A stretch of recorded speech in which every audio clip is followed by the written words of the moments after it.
Boa tarde a todos e a todas. Meu nome é Valmir, do Escritório Wagner Advogados, assessoria jurídica do Sinasep Nacional. Boa tarde, pessoal. Boa tarde. Boa tarde. Achei que não tinha almoço hoje, né? Não é de hoje, né? Já faz algum tempo aí que a gente tem verificado essas manifestações pelo Brasil, até que conduziram a todo um processo de impeachment. E com essas manifestações, na forma como aconteceram, a gente verifica que de lá para cá cresceram esses movimentos de ódio, discriminação, de controle, coisas que há muito tempo a gente não via no Brasil antes, foram retomadas. E a gente sabe que até o processo de impeachment teve também por escopo, e aqui eu não estou fazendo nenhuma defesa ao movimento ideológico ou partidário, ou defesa de quem estava, ou de quem saiu, ou de quem está aí. Mas a gente ficou sabendo, e todo mundo acompanhou, que o processo de impedimento ele também tinha por objetivo que era tentar evitar a continuidade de algumas investigações que estavam e continuam acontecendo, para que isso não levasse à incriminação de alguns políticos, né? E alguns já tradicionais de muitos anos que estão aí. Além de dar esse abafa nas investigações, também o objetivo era retomar o poder e se aprovar algumas medidas aí que é de interesse do capital. E o que a gente observa? Que exatamente aquilo que era uma previsão acaba acontecendo. O governo que está aí encaminhou a PEC de mudanças do ensino médio, também a PEC 241, que hoje é 55 no Senado, prevendo congelamento e atacando por 20 anos e atacando principalmente as questões da saúde e da educação. Também temos uma previsão que logo em seguida, e provavelmente até o final do ano, virá uma reforma da Previdência. E essa reforma da Previdência a gente sabe que vai prejudicar alguns, principalmente as mulheres, porque o governo federal, na proposta que fará, comenta que será igualado o tempo de contribuição das mulheres e dos homens, será atacado o direito à aposentadoria especial, também o tempo de contribuição será majorado, já estão falando em 40 anos de tempo de contribuição, não é de idade, tá, pessoal? Também aumentar o tempo de idade mínima para a aposentadoria. Também é suscitada uma reforma trabalhista. Então, uma série de situações que vem acontecendo, que de certa forma acredito que isso não surpreende a ninguém, tendo em vista o momento e a conjuntura que a gente já tinha uma expectativa que poderia acontecer. Mas o meu objetivo maior aqui, pessoal, é falar sobre essa última decisão do Supremo Tribunal Federal, que foi uma decisão proferida no recurso extraordinário 693.456. Esse recurso extraordinário, ele teve início, o recurso extraordinário não, esse processo judicial que o Supremo Tribunal Federal julgou, ele teve início no ano de 2006, lá no Rio de Janeiro, que teve uma greve, uma fundação na FAETEC, e a FAETEC, o diretor da FAETEC lá no Rio de Janeiro disse que iria descontar o ponto dos servidores, dos empregados dessa fundação. Eles ingressaram com mandado de segurança. A Justiça do Rio de Janeiro, quando proferiu a sentença, entendeu que aqueles trabalhadores não teriam direito à pretensão que eles estavam reivindicando. E aqui destaque-se, nesse mandado de segurança que ingressou lá no Rio de Janeiro em 2008, eles entraram de forma individual, não é nenhum sindicato, nenhuma associação. E esses trabalhadores, a sentença foi desfavorável. E lá já entendia que o trabalhador que faz greve corre o risco de ter o ponto cortado. Daí eles recorreram dessa decisão, foi para o Tribunal de Justiça do Rio de Janeiro, e o Tribunal de Justiça do Rio de Janeiro reformou a sentença em favor desses trabalhadores, dizendo que não poderia acontecer o corte da remuneração dos trabalhadores. Teria que ter um reconhecimento da ilegalidade da greve ou abusividade da greve, que isso não aconteceu, então os trabalhadores tinham direito a receber a sua remuneração. Foi a FAETEC e recorre, então, desse acórdão, dessa decisão para o Supremo Tribunal Federal. Chega o recurso extraordinário junto ao Supremo Tribunal Federal. E o Supremo Tribunal Federal, com essa rotina que eles têm hoje de reconhecer repercussão geral, é distribuído para o ministro relator Dias Toffoli. O Dias Toffoli, analisando o processo, reconhece repercussão geral e submete aos demais ministros, nessa sistemática do Supremo Tribunal Federal. O que é a repercussão geral? Desde a reforma do Judiciário em 2005, foi implementada a chamada repercussão geral. A repercussão geral visa que os processos que tenham uma representatividade muito grande e uma judicialização muito grande, ou uma possibilidade de judicialização de dezenas, centenas, milhares de processos sobre aquele assunto, o STF pega um desses processos, o primeiro processo que chega, ou o segundo, ou o terceiro, ou algum desses processos que chegam até o Supremo Tribunal Federal, verifica se tem repercussão geral, se tem amplitude de âmbito nacional essa decisão, se podem existir milhares e centenas de processos sobre aquele assunto, e ele separa aquele processo ali, e ali o Supremo Tribunal Federal irá proferir uma decisão através do seu plenário, que vai vincular todo o poder judiciário com aquela decisão. Então, a decisão de repercussão geral, ela tem por escopo reduzir a tramitação de processos no âmbito do poder judiciário, tornando pacífico determinado tema com uma jurisprudência do Supremo Tribunal Federal.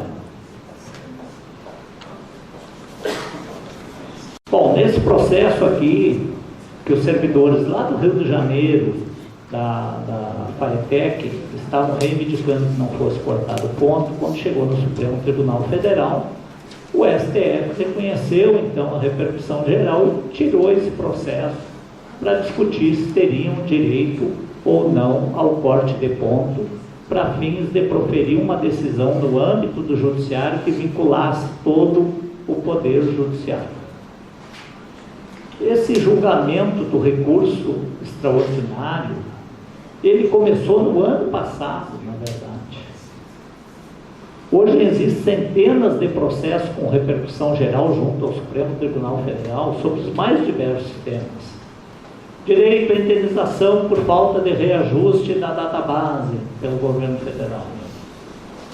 Agora tem um que é sobre o abono de permanência, incidência de imposto de renda sobre 13º e outras gratificações, incidência da contribuição previdenciária sobre o adicional de 1/3 de férias. Então, todos esses temas que possam ter uma amplitude de âmbito nacional e um efeito multiplicador de processo pelo Brasil, o STF reconhece a repercussão geral e essa decisão irá gerar efeitos em todos os demais processos sobre o mesmo assunto. Bom, essa ação específica que o STF concluiu o julgamento agora no último dia 27 de outubro, tinha começado o julgamento lá no ano passado. Inclusive, quando é reconhecida a repercussão geral, o processo ele acaba transcendendo das partes. As partes não podem nem desistir daquela ação quando é reconhecida a repercussão geral. E é uma possibilidade de você habilitar terceiros interessados no processo para defender a posição do A ou do B. Essa possibilidade de habilitação, nós incluímos o SINASEF como amicus curiae. Amicus curiae quer dizer amigo da corte, aquele que vem para tentar ajudar o tribunal e tentar convencer o tribunal a julgar de determinada forma. Então nós habilitamos o SINASEF como amicus curiae nesse processo que foi julgado da greve, e também a CONTSEF, que é a Confederação dos Trabalhadores, que nós também somos assessoria jurídica. O julgamento começou o ano passado.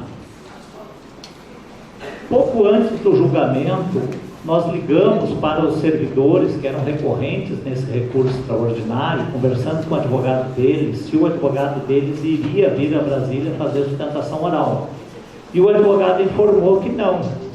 Ora, um processo com toda essa repercussão, gerando jurisprudência de âmbito nacional, e o advogado deles não viria fazer sustentação oral, nem entregar memoriais aos ministros, nós solicitamos que nos subestabelecesse o processo. E foi subestabelecido também pelos recorridos, pelos recorrentes, melhor dizendo, pelos servidores, né, dessa ação.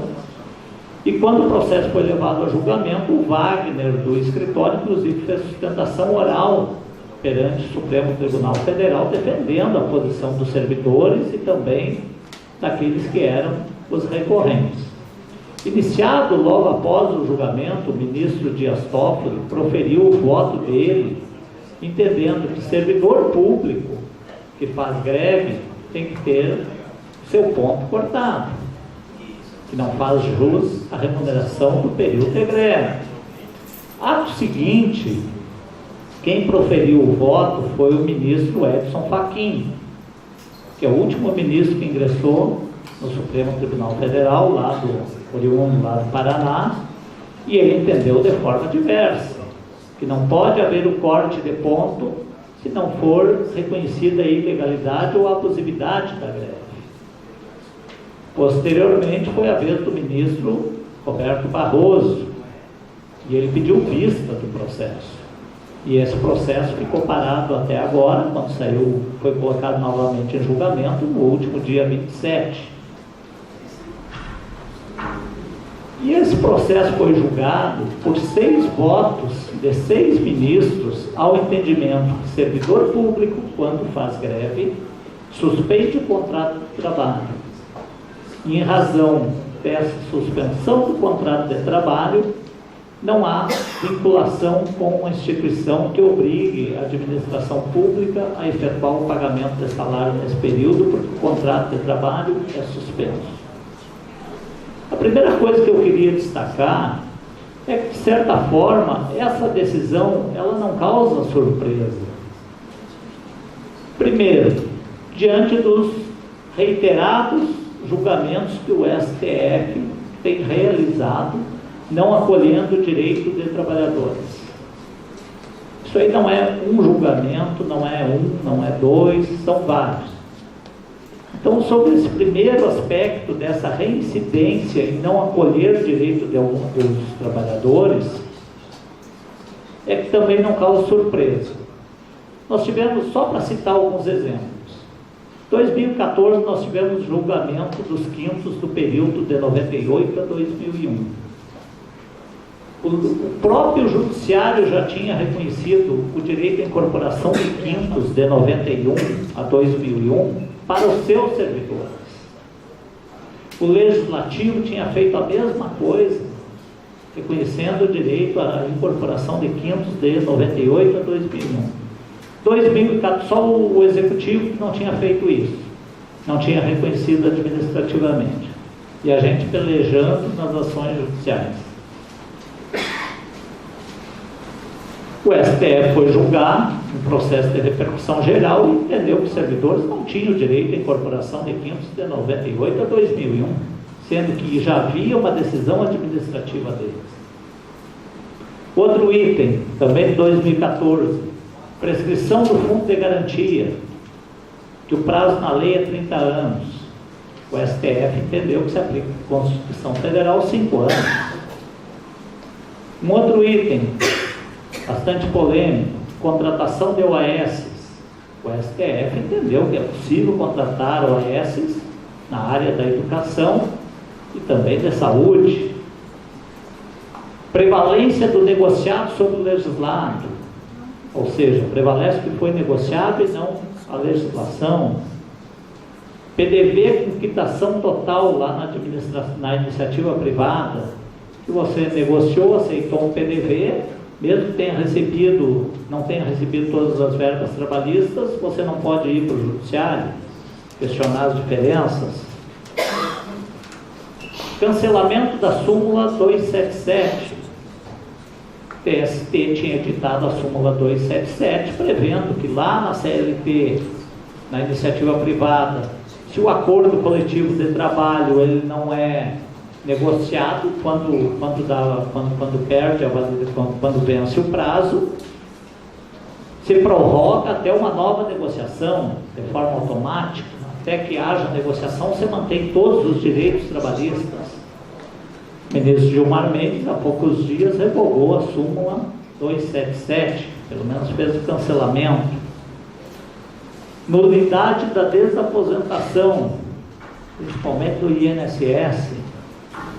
Inúmeras, centenas de decisões judiciais reconheciam que o trabalhador que se aposentou sob determinada regra ou se aposentou de forma proporcional continua trabalhando, ele tem direito a depois pedir uma revisão do seu benefício para integralizar o seu benefício previdenciário. O Supremo Tribunal Federal entendeu que não pode ocorrer a desaposentação para pedir a revisão desse benefício. Quer dizer, se você aposenta, continua trabalhando, aquele tempo posterior você não pode pedir uma revisão. Fica pro bônus aí para o INSS, ou até na administração pública, quem retornou. Agora, essa semana, está previsto na quarta-feira, o julgamento da súmula 331. Essa súmula 331 vai a julgamento no Supremo Tribunal Federal na próxima quarta-feira, e ela visa discutir a possibilidade de terceirização plena. Então, até a gente quer acompanhar esse julgamento aí na quarta-feira. A gente sabe que a terceirização do serviço público ela é limitada a alguns locais, a alguns setores, mas esse julgamento do STF poderá trazer um outro impacto para a administração pública. Então, por esse primeiro aspecto, né, de vários itens envolvendo servidores e trabalhadores, não nos causa tanta estranheza a prerrogativa do gestor público fazer ou não fazer aquilo. A decisão judicial do STF, ela não é vinculativa aos poderes legislativo e nem executivo. Cabe a cada gestor público dizer se vai fazer ou não. Claro, ninguém aqui vai faltar a consciência de dizer que a decisão ela tem uma força muito grande sobre o gestor público.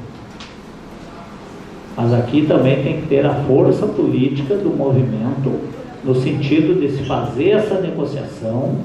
O momento que vivemos, ele é bastante delicado, com essa PEC 241, mudanças do ensino médio, as mudanças que estão por vir e serem propostas, da reforma da Previdência, reforma trabalhista. O momento é bastante delicado. Mas cada gestor público, ele continua com a sua prerrogativa de tomar a deliberação necessária. Essa semana ainda eu vi, lá na Paraíba, já um ofício de um procurador, dando parecer, não recordo se é o reitor. Então é para o reitor, dando parecer, dizendo que tem que ser cortado ponto. Primeiro, parecer de procurador, ele é uma recomendação. O gestor público não está compelido a cumprir aquilo. A gente sabe que a Advocacia Geral da União provavelmente vai fazer uma força jurídica muito grande aos seus procuradores para coibir o gestor público a fazer o corte da remuneração. A gente sabe, essa força vai vir. Vocês devem lembrar que na greve, acho que de 2014, o Ministério do Planejamento soltou um comunica obrigando gestores públicos a fazer o corte da remuneração dos servidores. E, inclusive, ali dizia que iria incriminar o gestor público e responsabilizar o gestor público que não fizesse o corte de ponto. E o movimento conseguiu segurar. Então, o que a gente queria dizer para vocês, assim, a decisão do Supremo Tribunal Federal não vincula a administração pública. O acórdão do STF ainda não está gerando efeitos, tendo em vista que não ocorreu publicação dessa decisão. Nada impede do governo federal, do Executivo, ou o Ministério do Planejamento, ou o MEC, daqui a pouco expedir ordens para os gestores fazerem o corte de forma imediata. E daí vai ser o poder de negociação de vocês com os gestores, no sentido que ele não faça o corte, que ele mantenha a remuneração. Na área da educação, e não só na área da educação, vários outros movimentos, várias outras categorias, sempre foi a prática se negociar com o gestor público a reposição do trabalho. Os docentes, nós temos conhecimento, a LDB, ela prevê inclusive o número mínimo de dias letivos, de horas-aulas. Ora, se não houver o pagamento da remuneração, então não vai ter essa reposição. Corre o risco de comprometer até mesmo o calendário acadêmico. Vai perder esse calendário acadêmico. Eu acredito que com essa decisão do Supremo Tribunal Federal também, aqui é uma questão mais política, talvez tenhamos que fazer denúncias aí para órgãos de âmbito internacional, entendeu? E daí a discussão já é mais política de vocês no decorrer da análise de conjuntura, mas a gente pode fazer isso. Dependendo do que for deliberado, a gente está à disposição para construir o documento, levar adiante, tá? Então, eu queria deixar essa mensagem a respeito do julgamento aí do processo do STF. Ele é um processo que vincula o poder judiciário em si, não tem poder vinculante sobre a administração pública. O que pode acontecer é o próprio executivo buscar forçar que aconteça o corte de remuneração dos servidores, mas aí tem que se negociar em cada local. Também queria salientar que do julgamento que a gente assistiu, os tribunais têm levado muito em consideração o cumprimento dos requisitos para a deflagração da greve. Então, cada seção sindical que for deflagrar a greve, cumpram os requisitos legais, por favor. A começar pelo edital de convocação de assembleia. Cumpram o prazo previsto no regimento interno de cada seção sindical ou estatuto. Ampla divulgação. Procurem cumprir os serviços essenciais durante o movimento paredista. Na área da saúde, claro, a gente não tem ninguém aqui que trabalha na área da saúde, mas trabalha com paciente. Aquele setor que é o de urgência, UTI, pronto-socorro, tem que manter o atendimento. Lá nos campos, tem muitos campos que trabalham com animais. Tem que dar alimentação para os bichinhos, não vai deixar morrer os bichinhos. Tá? Às vezes hospital veterinário, alguma coisa assim. Tá? Aluno, tem a questão, às vezes tem cantina, sei lá, restaurante, alguns têm restaurante, tem que dar alimentação para os alunos, tá? Sendo que muitos até estão fazendo as ocupações aí de uma forma brilhante. Então, os serviços essenciais têm que serem mantidos sob pena da greve ser reconhecida ilegal e abusiva. Tá? O prazo de comunicação do gestor em cada campus, 72 horas. Não venham com dúvida, mas eu ouvi dizer que era 48 horas. Não, 72 horas. Por que 72 horas? Porque no julgamento de mandato tem junção 712, 708, o Supremo Tribunal Federal diz que a administração pública, toda ela é tida como serviço essencial. Toda ela é considerada serviço essencial.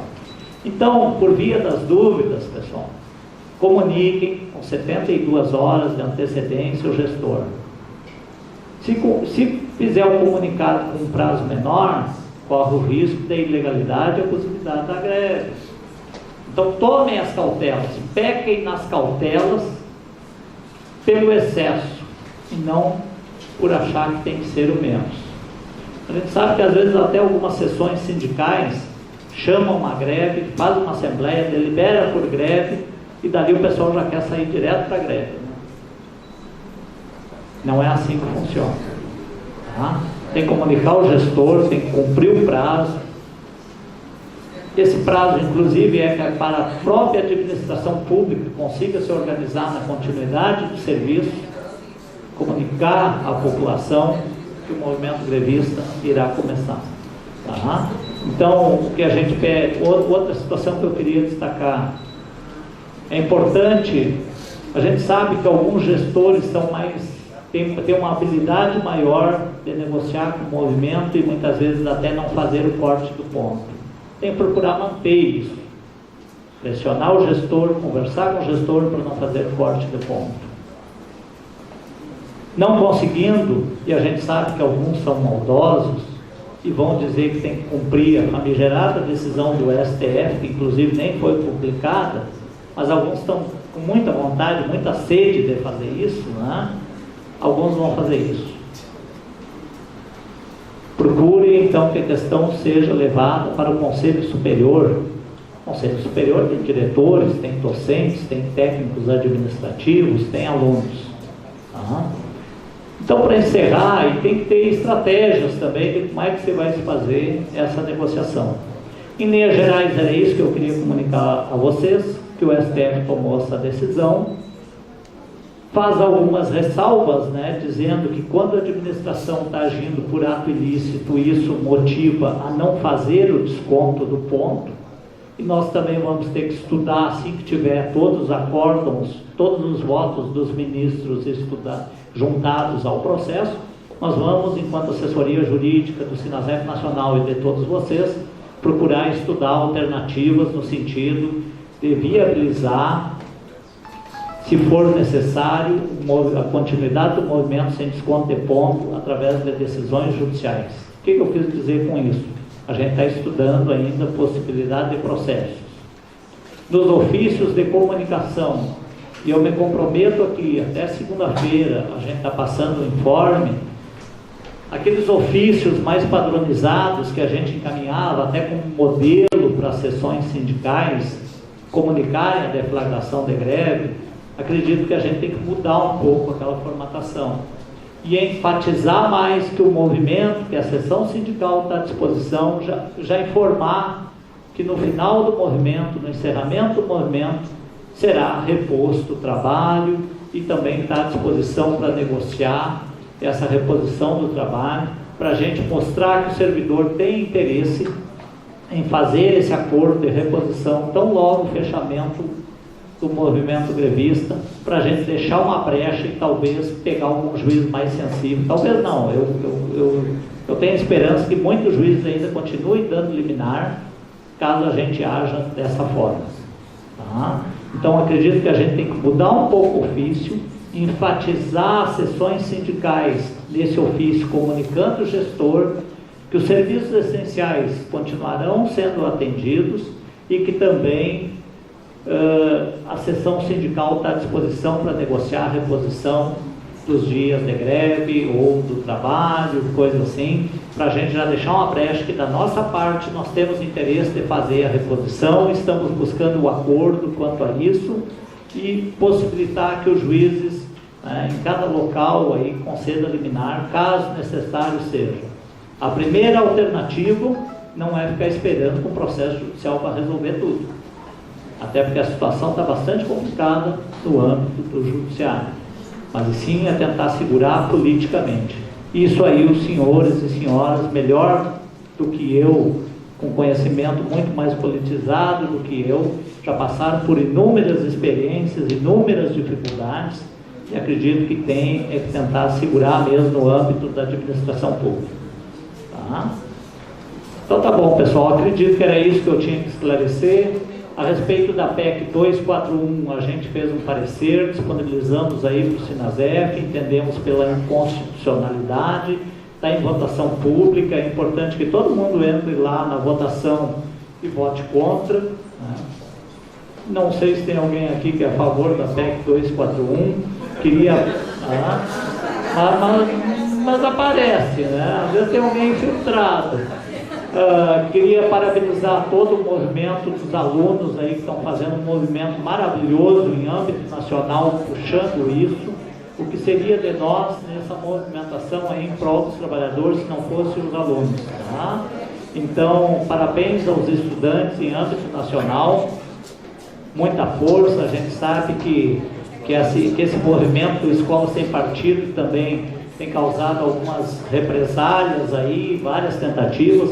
Tivemos aqui no Distrito Federal uma decisão absurda de um juiz, que é o juiz Alex, que diz que tinha que cortar a energia, cortar a água, a luz, gás, a alimentação, acesso de familiares, e ainda pior, de uma forma autoritária, poderiam usar sinais sonoros para não permitir os alunos dormirem. Isso aí é um verdadeiro absurdo e remete um pouquinho àquilo que eu falei lá no início do movimento, né, do período de sessão que vivemos. Inclusive, o senador Renan Calheiros, né, disse que a gente nunca viveu um momento tão terrível que isso não aconteceu nem no regime de exceção. Para o Renan Calheiros falar isso, imagina. Então, muito obrigado e até a próxima.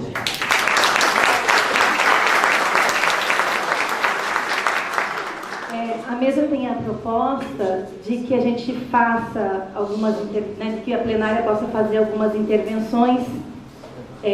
As inscrições daí ocorreriam até a terceira fala, tudo bem? Fora isso... Esclarecimento. Esclarecimento. Debate político que a gente vai fazer durante a noite. Ok, então. Já estão aqui. Só para tirar uma dúvida, os companheiros que querem esclarecimento, por favor, só levanta o braço.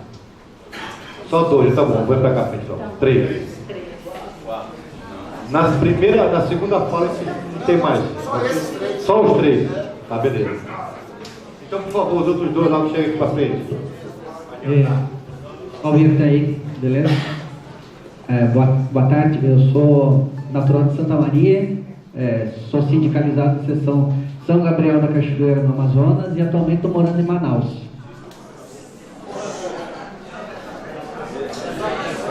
Só para referenciar, porque algumas pessoas não me conhecem, outras já conhecem um pouco da minha história. Rapidamente, tá? Para não tomar muito tempo, é o seguinte, Valmir.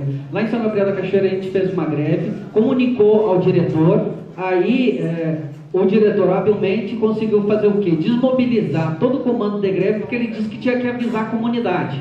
Aí a pergunta é, para avisar a comunidade, cabe ao movimento grevista ou cabe à direção, já que a gente avisou a direção?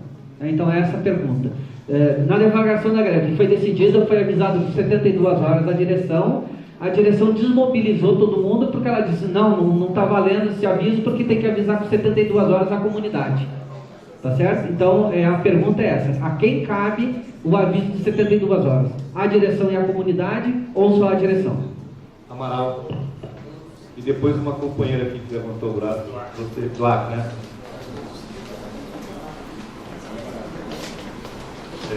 Uma pergunta que até a companheira fez para acompanhar aqui, se vale para uma paralisação rápida de 72 horas, 24 horas, 48 horas, vai para uma coisa mais prolongada. E a pergunta que é interessante, na verdade ela queria fazer, se porventura a greve for declarada antes dessa decisão do STF, aí a greve é declarada, por exemplo, e o STF decide quanto a esses cortes, gerando efeito erga omnes. Então eu pergunto, essa decisão vai retroagir para o movimento grevista que foi declarado antes? Vai gerar efeito ex-tunc ou ex-nunc? Não entendi.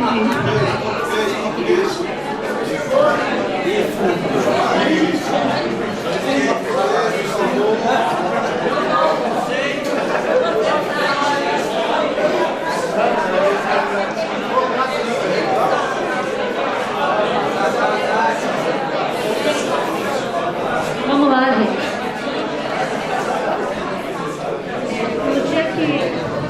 No dia que foi publicada essa nota do STF, no dia seguinte o pró-reitor elegeu algumas pessoas e mandou por e-mail, não foi geral, e ele colocou, segue para a ciência. Esse tipo de conduta, a gente, como sessão sindical, a gente tem que fazer alguma coisa, porque ele não enviou para todos os servidores, ele elegeu algumas pessoas, e eu não recebi.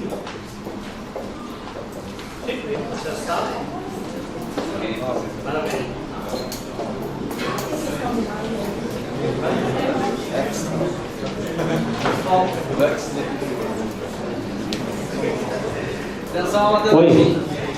Com a história do ex-tunc e ex-nunc aqui, me deu um troço no cérebro, aqui eu vou ter que ir embora. Não, tá, tô brincando. Assim, ó, o conterrâneo ali perguntou, né, sobre a desmobilização que aconteceu lá pelo gestor, dizendo que não foi comunicado à comunidade com 72 horas de antecedência. Isso é responsabilidade do movimento também. É correto, de acordo com a lei de greve, tá? O movimento fazer a comunicação da comunidade com 72 horas de antecedência. Por isso que a gente pede que seja atendido até cumprido isso, que é justamente para se ajustar. Tá? O que geralmente o movimento faz é comunica o gestor e o gestor que adote as providências que entender cabíveis e começa o movimento. Tá? Mas de acordo com a lei de greve seria correto o movimento fazer o comunicado.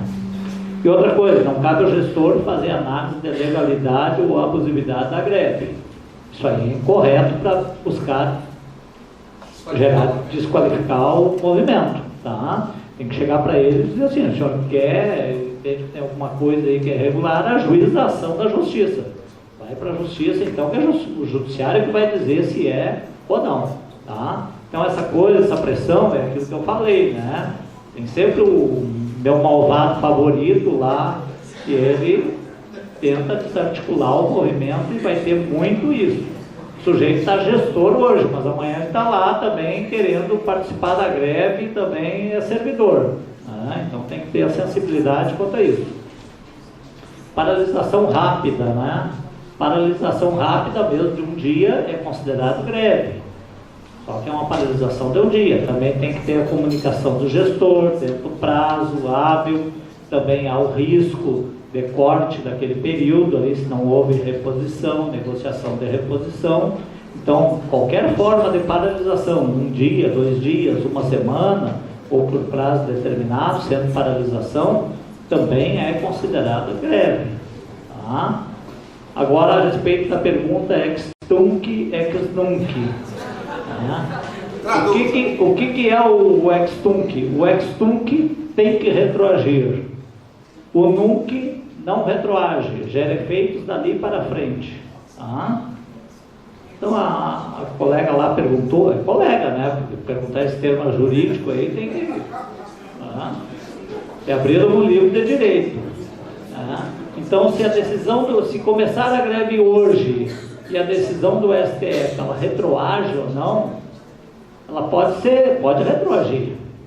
Tá? Por quê? Porque é uma decisão do Supremo Tribunal Federal que está entendendo que é constitucional fazer o desconto.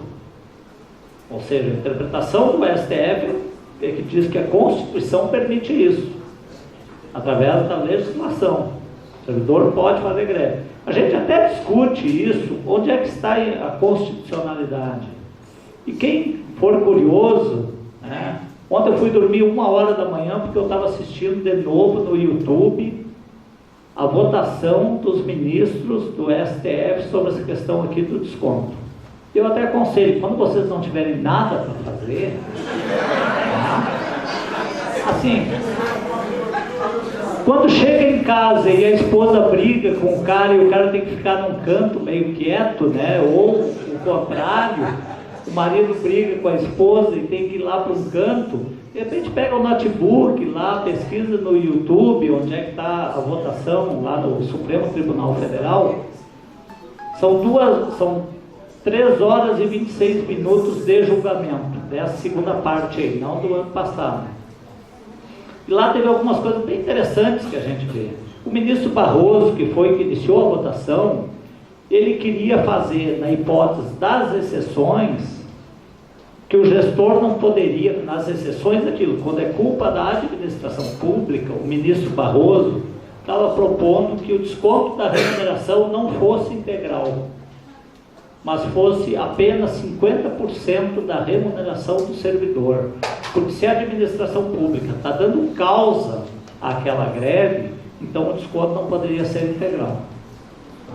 Teria que ser como uma forma do servidor saber dos riscos da greve, mas a administração pública também arcar com isso. Ele sugere isso, mas acabou não passando na votação, e a gente tem que aguardar os votos para ver como é que sai. A ministra Rosa, a Rosa Weber, que votou a favor dos servidores, ela disse que não tem que ter como descontar, porque a lei da greve que está se aplicando ao servidor público é lá da iniciativa privada. Lá na iniciativa privada, se o trabalhador entra em greve, o que acontece? É encaminhado um acordo coletivo de greve. Acordo coletivo não, um dissídio coletivo de greve, e o Tribunal Regional do Trabalho vai decidir quem é que tem razão e quais as cláusulas convencionais. Servidor público não tem essa previsão de entrar no judiciário para fixar as cláusulas de dissídio coletivo. Não existe negociação coletiva no âmbito do poder dos servidores públicos. Então ela traz isso dizendo assim, olha, se o servidor não tem como ir para o judiciário pedindo que sejam estipuladas as cláusulas ou o reajuste que lhe é devido, como é que vai aplicar para fins de desconto? Então assim, quando estiver tranquilo, não tiver muita coisa, né, de repente toma uma cerveja e diz, vou acessar o YouTube e assistir o julgamento do STF, tá? Agora, voltando à questão que ela perguntou do ex-tunc e ex-nunc, claro, poderá, vamos dizer, delibera por greve hoje, ou quem já deliberou, poderá sim ser atingido pelo corte da remuneração. Talvez não ocorra, se for total o corte, não tem como você pedir os retroativos. A administração pública pediu os retroativos, a não ser depois que for retomado o movimento. Tá? Mas é possível aplicar em greve em andamento. A outra indagação foi que o reitor encaminhou por e-mail a decisão do Supremo Tribunal Federal, né? Apenas para alguns. Olha, a própria lei de greve, ela também estabelece que nem o empregado, nem o empregador pode usar condutas constrangedoras ou intimidatórias, seja isso contra o movimento. Pode até configurar uma conduta antissindical, uma conduta antigreve, isso. Tá? Tem que se avaliar, mas nesse momento que nós, nessa conjuntura que nós estamos, talvez tendo que pedir para o gestor não cortar, talvez alguns questionamentos aí não sejam pertinentes, né? Tem que mandar para ele também por e-mail lá todo um arrazoado dizendo que remuneração tem caráter alimentar, que a greve é legal, visa preservar a própria instituição. A gente sabe os questionamentos que tem até do governo aí por parte, né, nessa questão dos institutos federais, querendo causar uma precariedade. Então, a luta não é apenas pelos direitos dos servidores e dos trabalhadores, mas sim até conseguir manter a própria instituição, porque a educação está sendo atingida. O risco dela ser sucateada é muito grande. Então o gestor, e tem muitos reitores aí que já tomaram consciência disso e estão dizendo que apoiam o movimento. Tá? Eu não sei qual será a posição do CONIF quanto a isso. Tá? Então, da minha parte, eu encerro por aqui, né, pessoal? Acho que era isso. Espero ter prestado os esclarecimentos. Tem mais? Ah, tá. Tá. 1 segundo, deu. Só 2.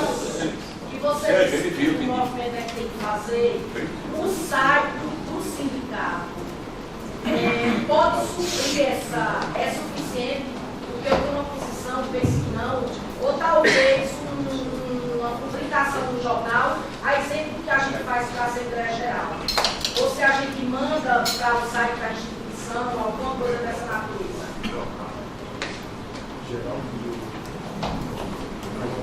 Pessoal, mas é bem importante. Alguns locais o Ministério Público está pedindo o nome de grevista e tal. Eu queria saber se eles têm esse poder, se eles podem pedir. O caso lá de Camboriú, eu acho que eu vi outras pessoas falando aqui, que eles estão pedindo a lista dos grevistas, quem tá no movimento. A lista dos senadores, do deputado federal, todos fazem isso. Vai, Geraldo. Tudo que o senhor falou há pouco aconteceu no dia 1, numa assembleia que houve lá em Recife, onde eu fui sacrificado, foi o termo exato. Tudo que o senhor falou eu previ, tem que seguir a regra. Se a coordenação do sindicato avisa as pessoas que tem que seguir a regra e a assembleia decide que não, que ela é soberana, pode fazer o que quiser, qual o comportamento que deve ter o coordenador? Companheiro, por favor, não está no tempo. A pergunta é sobre a questão jurídica da greve. Esse não é o tema, não, Geraldo, por favor. Dá um tempo, por favor. Houve a orientação. Por favor, Geraldo, obrigado, agradeço.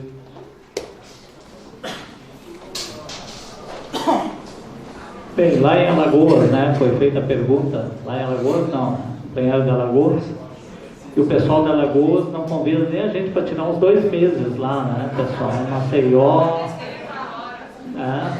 A Paraíba também, eu adoro a Paraíba, não me convidaram mais, então, na próxima plena, acho que não pode nem deixar o pessoal entrar, né? E eu acho que a gente, se cortar o ponto, a gente corre para Alagoas e para Paraíba, né? Vamos fazer greve lá. Não, tirando a brincadeira aí. A divulgação tem que ser ampla, entendeu? A divulgação tem que ser ampla, que possa ser visualizada pela comunidade.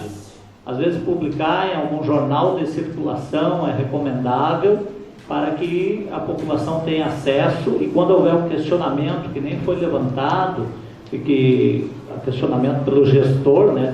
Vocês não cumpriram tal requisito. Então tem um jornal para demonstrar, ou pelos meios de comunicação, aí, até pela mídia informatizada. Tá? Nome de grevista. Isso aí já aconteceu várias vezes, né, pessoal? Muitas vezes reitor, diretor, Ministério Público querer saber nome dos grevistas. Mas isso aí não tem que ser entregue. Tem que ser protegido. Se o Ministério Público quer o quê? Para mandar cartão de feliz aniversário quando o grevista faz aniversário? Não é, né? Certamente é para prejudicar, é para talvez entrar com uma ação civil pública cortando ponto daquele servidor. E uma das coisas que a gente pode defender também, muita gente acaba não fazendo greve. O gestor, antes de cortar o ponto, ele vai ter que fazer uma avaliação individual de quem é que está em greve, assegurar ampla defesa se está em greve, se não está em greve. Então não tem que fornecer, a seção sindical não tem que fornecer nome de grevista nem para o gestor e nem para o Ministério Público, muito menos para o Ministério Público. Tá? A outra indagação que foi feita, me parece que é mais uma discussão que tem que ser feita na própria base, né? Não nos cabe aqui a gente fazer análise, até porque eu não tenho os elementos necessários. Acredito que encerrei, muito obrigado e até a próxima.